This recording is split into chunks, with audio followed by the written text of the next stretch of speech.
तो 2024 में क्या आपको अपनी खुद की एक एजेंसी चालू करनी चाहिए या फिर नहीं करनी चाहिए, इस चीज़ के ऊपर आज हम डिस्कस करने वाले हैं। एंड अपने आप से आप ये एक चीज़ पूछो कि अगर मैं एक अपनी एजेंसी चालू करता हूँ, so am I adding something new to the world. Because अगर आप देखोगे तो लोग एजेंसी क्यों चालू करते हैं, इसमें एंट्री ऑफ बैरियर काफ़ी ज़्यादा लो है। इसमें कोई आपको उतना ज़्यादा इन्वेस्टमेंट डालने की ज़रूरत नहीं पड़ती, या आप अपने घर से चालू कर सकते हो। एक बस आपको लैपटॉप, या फिर कई लोग तो मतलब लैपटॉप भी नहीं, फ़ोन से ही चालू कर देते हैं। बट आजकल ये पॉइंट भी क्यों आता है कि क्या मुझे एक एजेंसी अपनी चालू करनी चाहिए या फिर नहीं करनी चाहिए। इसका सबसे बड़ा बड़ा जो रीज़न है वो ये है कि मार्केट में इतना ज़्यादा सैचुरेशन आ चुका है अभी। मतलब इतनी सारी एजेंसीज़ हैं अभी। कोई भी आप यूट्यूब पे देखते होगे कि लाइक 17-18 साल के बच्चे जो हैं वो भी एजेंसी चालू कर रहे हैं, वो फ्रीलांसिंग चालू कर देते हैं। क्वालिटी कितनी है उनमें उसके ऊपर अभी अभी हम नहीं जाएंगे। बट पॉइंट ये है कि इतना ज़्यादा क्लटर हो गया है मार्केट में कि अगर मान लो कि अगर आपको एक स्किल आती है, let's say you are good at SEO या फिर वेबसाइट डेवलपमेंट, और अगर आप एक वेबसाइट बनाने के 50,000 रुपये चार्ज करते हो, आप इंडिया मार्ट पे जाओ या फिर जस्ट डायल पे जाओ, आपको काफ़ी सारे ऐसे लोग दिखेंगे जो कि सेम वेबसाइट के 3,000 रुपये चार्ज कर रहे हैं, फिर 5,000 रुपये चार्ज कर रहे हैं। तो इस तरीके की जब सैचुरेशन मार्केट में आ जाती है तो फिर ये क्वेश्चन उठता है कि क्या मुझे भी एक एजेंसी अपनी चालू करनी चाहिए या फिर नहीं। एंड मैं अपनी agency for past half a decade से चला रहा हूँ। सो कुछ मेरे पास में ऐसे इंसाइट्स और एक्सपीरियंस हैं जो कि मैं आपके साथ में शेयर कर सकता हूँ। तो हम अपने अब कंप्यूटर पे आ जाते हैं। एंड यहाँ पे एक मैंने इस तरीके का एक चार्ट बना रखा है जिससे कि आपको एग्जैक्टली पता लग जाए कि क्या आपको एक एजेंसी चालू करनी चाहिए या फिर नहीं करनी चाहिए। देखो, एजेंसी जो भी लोग आजकल लाइक लास्ट 1 ईयर या फिर 2 ईयर्स में जिन्होंने चालू करी है वो भी अच्छा खासा पैसा कमा रहे हैं। देखो, एजेंसी एक बढ़िया बिजनेस मॉडल है एंड दुनिया में लाखों लोग एजेंसी से पैसा कमा रहे हैं। But is agency a good business model for you specifically, इसके ऊपर आज हम बात करने वाले हैं। सो एक एक एक करके हम अपने सारे पॉइंट्स को कवर करेंगे। एंड अगर आप हर एक चीज़ में सोचते हो कि अच्छा हाँ यार ये तो मैं रेजोनेट कर पा रहा हूँ इस पर्टिकुलर चीज़ से, तो obviously you should go for an agency.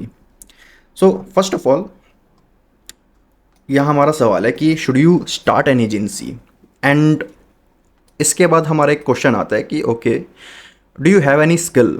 अगर आपके पास कोई स्किल ही नहीं है, आपने बस 3-4 यूट्यूब पे वीडियोस देखी, किसी ने दिखा दिया कि अच्छा महीने का 1 लाख रुपए 10 लाख रुपए कमा रहे हैं, एंड आपको भी देख के लगता है कि यार ये डिजिटल मार्केटिंग तो और एजेंसी फ्रीलांसिंग बहुत ही बढ़िया चीज़ है यार, जॉब नहीं करनी पड़ती और मैं आराम से मतलब यहाँ पे अच्छा खासा अमाउंट कमा सकता हूँ। ऐसा नहीं है, ऐसा बिल्कुल भी नहीं है। फर्स्ट ऑफ ऑल आपके पास में एक स्किल होनी चाहिए। क्या स्किल होनी चाहिए उसके ऊपर में हम बात करेंगे। बट आपको ये पूछना है कि क्या मेरे पास में स्किल्स हैं। सो कुछ skills for example like Facebook ads run करना, SEO, website designing, copy writing, email writing, इस तरीके की स्किल्स के बारे में हम बात करेंगे। बट अगर वो स्किल्स नहीं है आपके पास में तो डेफिनेटली आपको एजेंसी नहीं चालू करनी चाहिए। First of all you should be learning all of these skills. अगर ये सारी स्किल्स आपको लाइक थोड़ी बहुत भी नहीं आती हैं, एंड यहाँ पे देखो मेरी स्पेलिंग स्किल्स यहाँ पे ठीक नहीं है।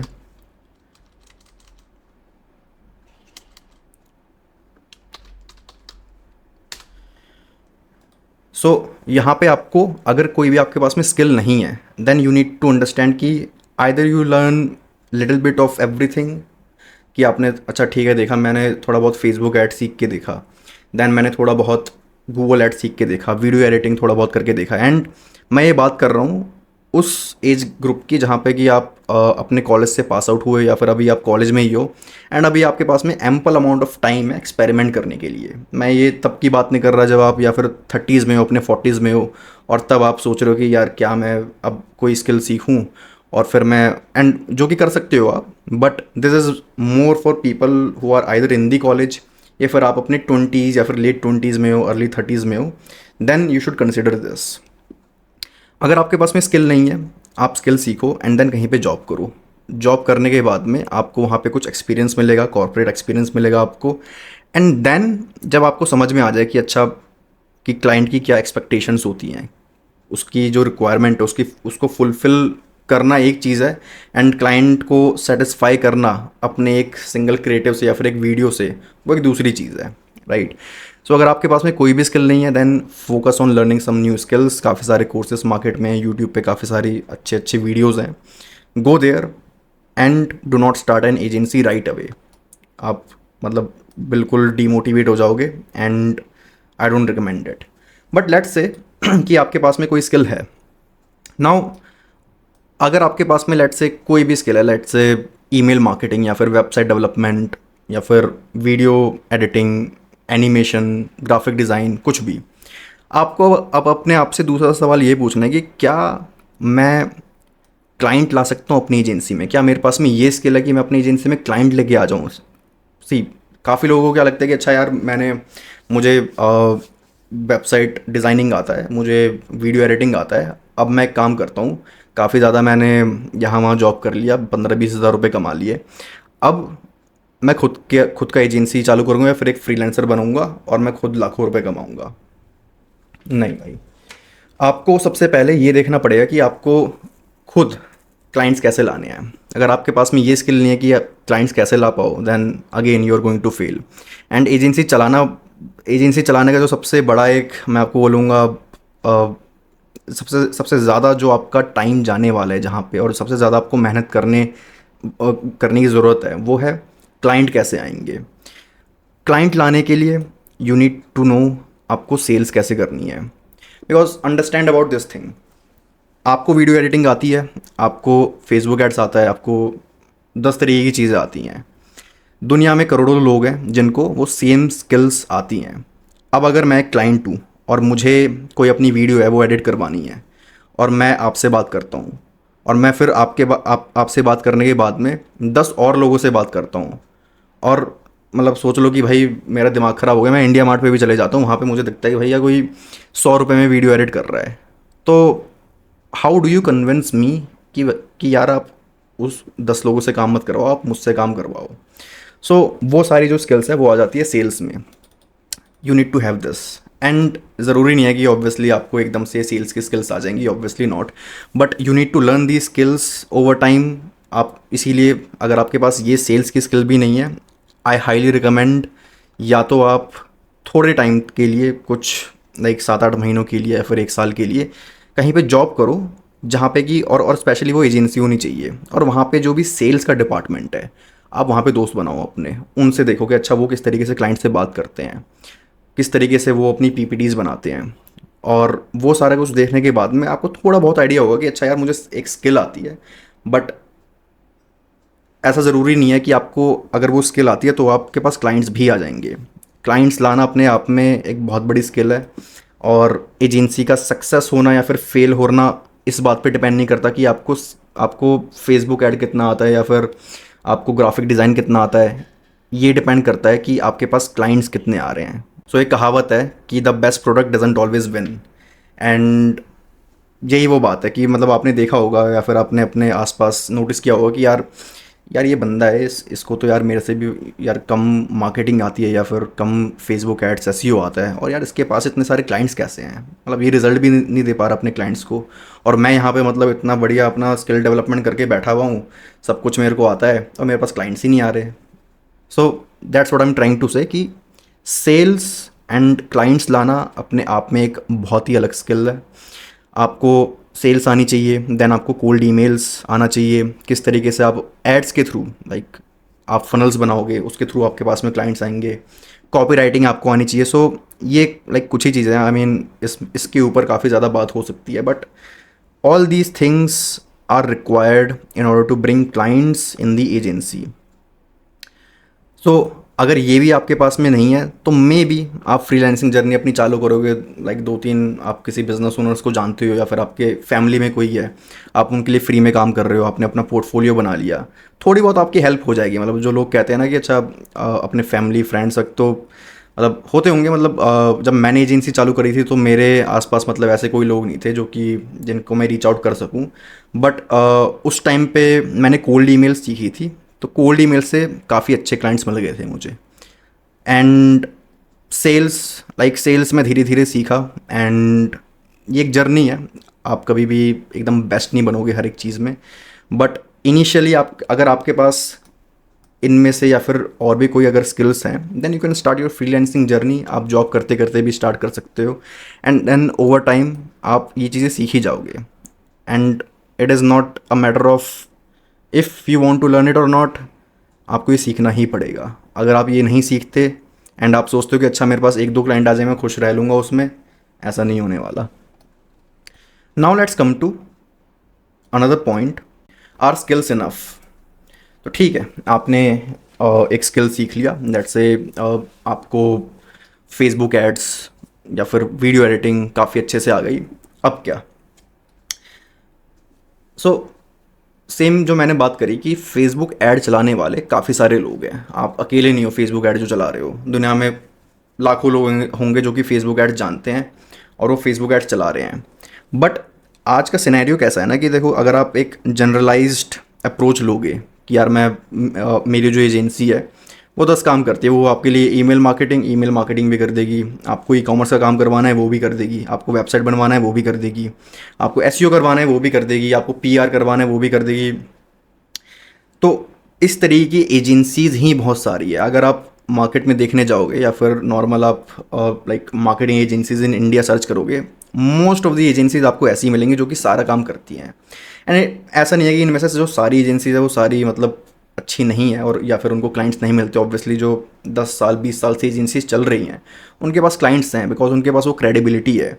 बट अगर आप आज की डेट में 2024 या फिर 25 या फिर आज के बाद कभी भी अपनी एजेंसी चालू करने वाले हो एंड देन यू से कि अच्छा मैं भी सारे काम करता हूँ, तो how does it make you different from all those big agencies? वो पॉसिबल ही नहीं है।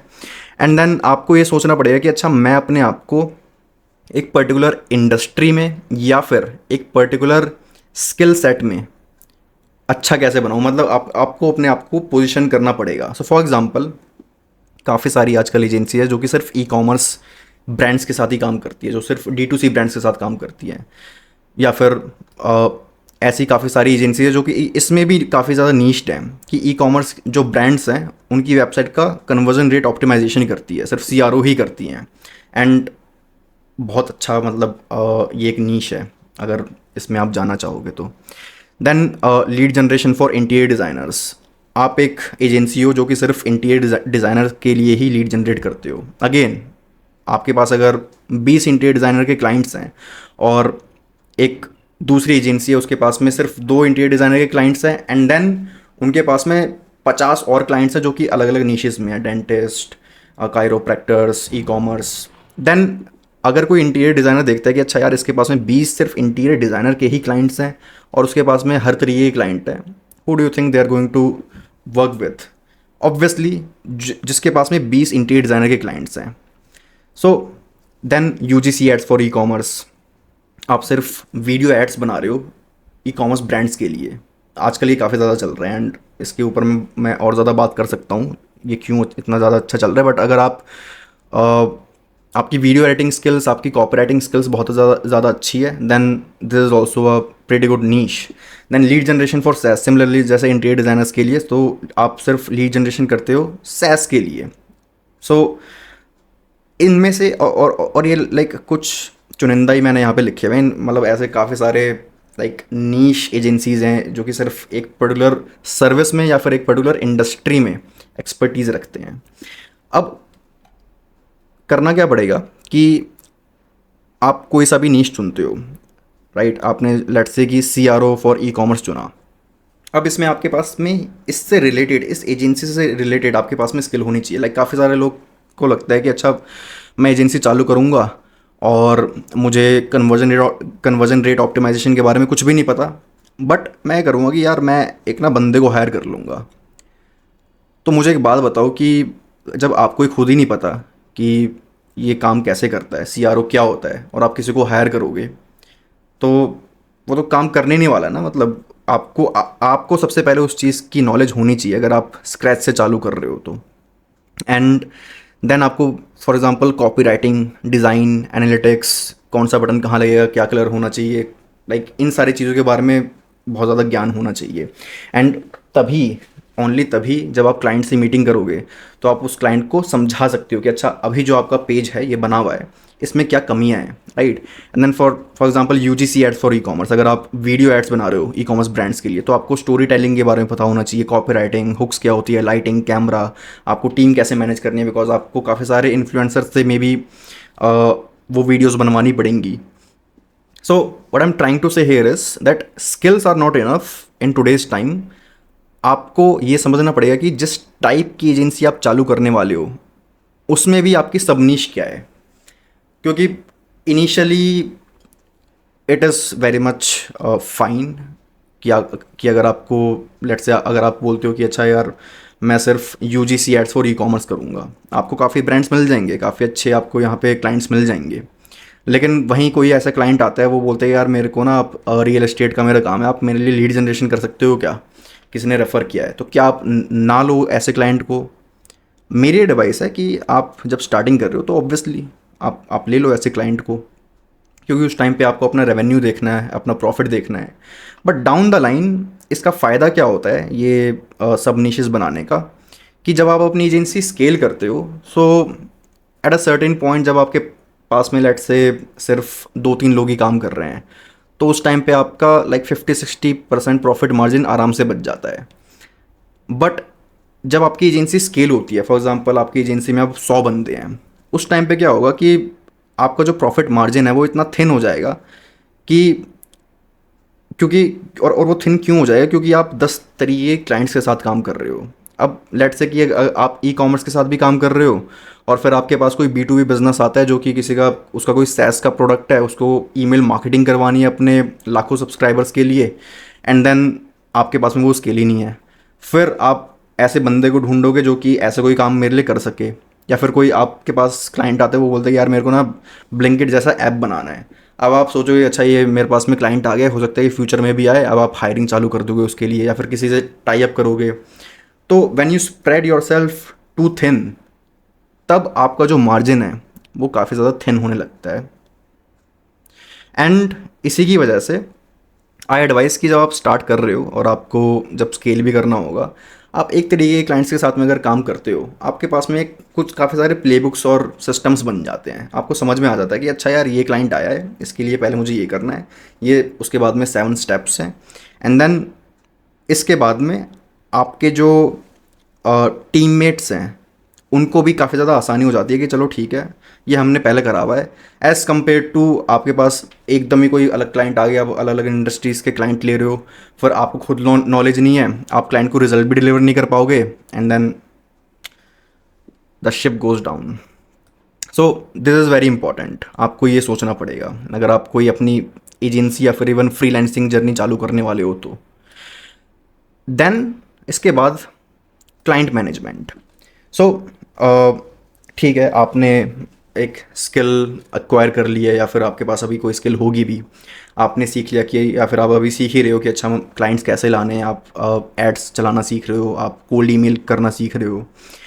नाउ अब आपके पास में क्लाइंट आ गया, अब आपके पास में लेट से 5-6 क्लाइंट्स आ गए हैं। नाउ यू नीड टू, और यहाँ पे मुझे ये इस पार्ट को सबसे ऊपर रखना चाहिए था, डिलीवरिंग रिजल्ट्स। रिजल्ट डिलीवर करना बहुत ज़्यादा इंपॉर्टेंट है अपने क्लाइंट्स को। एंड आउट ऑफ 100 क्लाइंट्स जब आपके पास में आप जस्ट गिव एज्यूमिंग कि अगर आपके पास में 100 क्लाइंट्स हैं, ऐसा हर बार नहीं होगा कि आप 100 के 100 क्लाइंट्स को अच्छा से अच्छा रिज़ल्ट दे पाओ, ऐसा नहीं होगा। बट आपको जो अपना रिज़ल्ट का परसेंटेज है वो काफ़ी ज़्यादा हाई रखना पड़ेगा, अदरवाइज़ आपके पास क्लाइंट्स आएंगे, आप उनको बोलोगे कि अच्छा मैं आपके लिए एक वेबसाइट बना दूंगा, आप वेबसाइट बनाने बैठोगे, उनको डिज़ाइन पसंद नहीं आ रहा, फिर वो बोलेंगे यार यार आपको डिज़ाइन करना ही नहीं आता।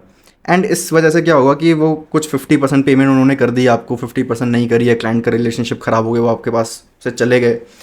एंड इस वजह से ये जो चीज़ है ये रिपीटेटिव होती चली जाती है, आपके पास फिर दूसरा क्लाइंट आएगा, दूसरे क्लाइंट के साथ भी सेम चीज़। सो ऑलवेज मेक श्योर कि जो भी आप स्किल सीख रहे हो, आप जो भी क्लाइंट को बोल रहे हो कि अच्छा मैं आपके लिए ये चीज़ करके दूंगा आपको, उसमें make sure that you are able to provide them results.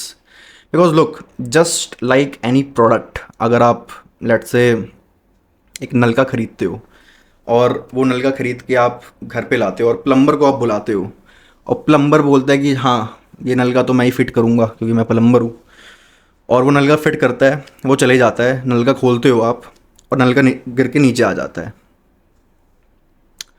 मतलब उस प्लम्बर ने जो किया काम उसका तो कुछ फ़ायदा हुआ ही नहीं। On the other hand let's say, एक अलग एग्जांपल से मैं आपको समझाता हूँ इसको कि लेट्स से आपने कोई माउस ख़रीदा। अब वो माउस आपने ख़रीदा, अपने कंप्यूटर में आपने वो फिट किया, आप चला रहे हो, अब जो उसका लेफ़्ट क्लिक है वो राइट क्लिक का काम कर रहा है और जो राइट क्लिक है वो लेफ़्ट क्लिक का काम कर रहा है। अगर अगर ऐसा हो, नॉर्मली ऐसा होता नहीं है आई नो, बट अगर ऐसा होता है तो यार आप सोचोगे कि यार ये माउस मैंने ख़रीदा था, ये तो कुछ और ही काम कर रहा है। तो माउस आप जब खरीदते हो, so you already have this pre conceive notion कि अच्छा ये मुझे ये रिज़ल्ट देने वाला है। सिमिलरली जब कोई क्लाइंट एक एजेंसी को हायर कर रहा है या फिर एक फ्रीलांसर को हायर कर रहा है, उसके मन में एक एक्सपेक्टेशन होती है, या फिर वो एक्सपेक्टेशन आप सेट करते हो कि अच्छा आपको इतनी सेल्स चाहिए, इतनी लीड्स चाहिए, वो मैं आपको ला के दूंगा। जब आप काम करते हो और किसी भी वजह से आप वो उस चीज़ को फुलफ़िल नहीं कर पाते, देन वो आप रिजल्ट दे ही नहीं, मतलब जिस वेरी रीज़न के लिए आपने अपनी एजेंसी चालू करी आप वही नहीं कर पा रहे क्लाइंट के लिए। सो आपका काम क्या है फिर? And this brings me to this point कि should you even start an agency? क्या आपके पास में एक्चुअल में वो स्किल है? बिकॉज ऑलरेडी देखो काफ़ी सारी एजेंसीज़ हैं, एंट्री बैरियर बहुत ज़्यादा लो है, काफ़ी सारे ऐसे लोग हैं जो कि लाइक जिनके पास क्लाइंट आते हैं 2-3 महीने रहते हैं एंड देन वो चले जाते हैं, दे बर्न देयर हैंड्स एंड। तो ऐसा काम मत करो, ऐसे तो बिल्कुल सर्वाइव नहीं कर पाओगे। ना coming to client management. So client management में फर्स्ट थिंग डिलीवरिंग रिजल्ट्स। आपको आप जो बोल रहे हो एटलीस्ट इफ़ नॉट 100%, हो सकता है कई कई केसेस में ऐसा होता है कि कई बार क्लाइंट्स की भी गलती होती है, राइट? कि आपने लीड्स दे दी उनको, बट वो जो लीड्स हैं अब उनको यही नहीं पता वो उन्होंने अपने किसी सेल्स पर्सन को दे दिया या फिर कोई भी जो उनके अपॉइंटमेंट पे बैठता है उनको दे दिया, और वो उसको पता ही नहीं यार कि मैं कैसे इस लीड से बात करूं। वो भी होता है, but on your part you have to make sure कि आप 100% यहाँ पे कोशिश कर रहे हो कि मैं अपने क्लाइंट को रिजल्ट डिलीवर करके दूँ। देन रिपोर्टिंग, जितने ज़्यादा टच पॉइंट्स आप अपने क्लाइंट के साथ में रखोगे, ईमेल्स भेज रहे हो उनको, उनसे आप कॉल्स पे बात कर रहे हो, वीकली मीटिंग्स कर रहे हो, फिर मंथली मीटिंग्स कर रहे हो, रिपोर्टिंग क्लाइंट को करना बहुत ज़्यादा इंपॉर्टेंट है। क्लाइंट ने जिस दिन आप आपसे पूछना चालू कर दिया कि अच्छा यार इस चीज़ का क्या हुआ यार, ये जो आपने ऐड चलाया था ये इसका मुझे कोई अपडेट मिला नहीं, कितना बजट स्पेंड हो गया, समझ लो कि वो क्लाइंट जाने वाला है। So you need to make sure that you are reporting your clients before they even ask you. Building relationship, client से बात करना, क्लाइंट से, बिकॉज देन आपको रेफरल्स भी चाहिए होंगे, राइट? सो आपको अपने क्लाइंट के साथ में एक रिलेशनशिप बिल्ड करके रखना पड़ता है, बिकॉज जस्ट इमेजिन करो कि एंड ये building relationship and waving off competitors kind of similar points में आ जाते हैं कि आप एक क्लाइंट के लिए काम कर रहे हो, आप लेट से उसको अगर आप ई कॉमर्स ब्रांड चला रहे हो किसी का, आप उसको 1.5 का ROS दे रहे हो। अब कोई पर्सन आता है और वो बोलता है कि यार आपके मैंने एड्स देखे और I can provide you an ROS of above 3।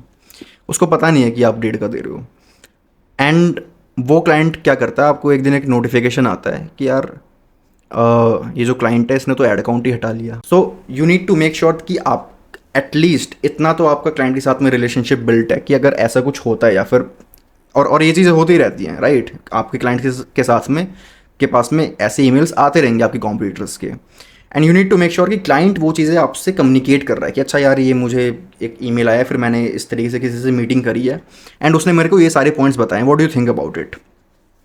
सो वो जब तक नहीं होगा जब तक आप क्लाइंट से रिलेशनशिप बिल्ड नहीं कर रहे हो, उसको आप रिपोर्टिंग नहीं दे रहे हो, उसको आप गाइड नहीं कर रहे हो, उसको आप एजुकेट नहीं कर रहे हो कि अच्छा ये जो अभी रिजल्ट आ रहा है वो इस वजह से आ रहा है, इसको हम इम्प्रूव करने के लिए ये 5 चीज़ें नेक्स्ट मंथ में करने वाले हैं।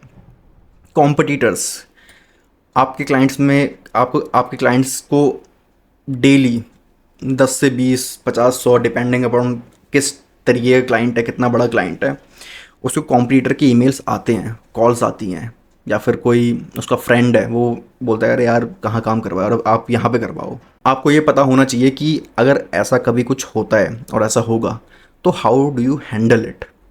So basically all in all ये एक ओवरव्यू मैंने यहाँ पे आपको दिया है कि if you really want to start your freelancing journey, या फिर अगर आप ऑलरेडी फ्रीलांसिंग कर रहे हो और आप अच्छे स्किल पे एक उसको करना चाहते हो which is called agency, then what do you need to do, ये मैंने एक आपको ओवरव्यू दिया। And in coming videos I will be talking more about, मतलब इन सारे के सारे पॉइंट्स में मैं और ज़्यादा इन डेप्थ जाऊँगा। But lastly I will talk about one single thing. See, ये सारा आपको देख के लग रहा होगा कि यार, I don't know, you might be motivated, अगर आपको लग रहा है कि हाँ यार ये तो मुझे पता है, और यू माइट गेट डीमोटिवेटेड। और यहाँ पे इतने सारे डब्बे देख के आप सोच रहे हो यार क्या ही मतलब ये बना रखा है इसने सिस्टम। तो भाई मैं आपको एक सिंपल चीज़ बताता हूँ। कोई भी सर्विस बिजनेस है, ऑब्वियसली जब आप इसके अंदर जाओगे तो काफ़ी सारे इसमें ब्रांचेस खुल जाते हैं, बट इन सिंपल टर्म्स कोई भी सर्विस बिजनेस है उसका एक स्ट्रेट लाइन होता है, ठीक है। एंड ये स्ट्रेट लाइन क्या होता है कि आपको सिर्फ 3 चीज़ों पे ध्यान देना है। अगर ये 3 चीज़ों पे आपने ध्यान दे दिया then you're sorted. First thing is leads. How do you get the leads? अगर आपने ये प्रॉब्लम सॉल्व करी अपनी एजेंसी के लिए, विच देन मीन्स कि अच्छा आपके पास में एटलीस्ट आपका पाइपलाइन फुल रहेगा, आपके पास में क्लाइंट्स रेगुलरली आ रहे हैं, and you need to make sure कि अच्छा आपके पास में लीड्स की ये जो प्रॉब्लम है ये आएगी, ये हर एजेंसी ओनर या फिर नॉट इवन एजेंसी ओनर, ये हर बिजनेस के साथ में आती है। So you need to make sure कि आप एजेंसी चालू कर रहे हो, आपको ये पता हो कि मेरे पास में लीड्स किन किन सोर्सेज से आने वाली है। कभी भी एक सोर्सेज की लीड्स पे कभी डिपेंड मत रहना। Then when leads come then you need to do sales. So आपको ये पता होना चाहिए अच्छा मुझे सेल्स कैसे करनी है। लीड्स आ गई, ठीक है, मेरे पास में 50 लीड्स आई, 50 में से मैं 20 लोगों से सेल्स कॉल मैं करूँगा। उन 20 लोगों से जब मैं सेल्स कॉल कर रहा हूँ तो मे बी उनमें से 2 या 3 मेरे क्लाइंट्स बनेंगे, but you need to make sure कि ये चीज़ के ऊपर भी आप ध्यान दे रहे हो, इस चीज़ को भी आप सीख रहे हो साथ के साथ। एंड देन उसके बाद में जब कोई क्लाइंट आपका बन जाता है then you need to do service delivery. So which is equivalent to giving results. उस क्लाइंट ने अब कोई प्रोडक्ट या फिर इस केस में सर्विस आपका बाय किया है, और जिस एक्सपेक्टेशन के साथ उस क्लाइंट ने ये सर्विस बाय करी है, you need to make sure that you are meeting those expectations of the client. लोग बोलते हैं कि यार क्लाइंट की एक्सपेक्टेशन तो मीट कर ही नहीं सकते, but you need to try from your own side. आपको ये होना चाहिए कि अच्छा मैंने अपना 100% दिया है इस क्लाइंट के लिए, बिकॉज अगर वो आप नहीं दे रहे हो then there's no point of starting this business. I mean at the end of the day any business is like solving a problem. अगर आपने क्लाइंट की प्रॉब्लम सॉल्व ही नहीं करी, आपके अगर आंखों में कुछ प्रॉब्लम है, ठीक है, एंड देन कुछ नंबर का चश्मा चढ़ गया आपको, आप चश्मा बनवाने जाते हो, ऑप्टिशियन ने आपको चश्मा बना के दिया, चश्मा पहना, आपको धुंधला ही दिख रहा है, तो उसने आपकी प्रॉब्लम ही सॉल्व नहीं करी, आप उससे रिफंड मांगोगे। And same with service delivery. So यहाँ पे अगर आपने क्लाइंट की प्रॉब्लम ही सॉल्व नहीं करी then what is the point of your business then? So this was it. Let me know in the comments आपके क्या इस पे विचार है, and let's meet in the next video.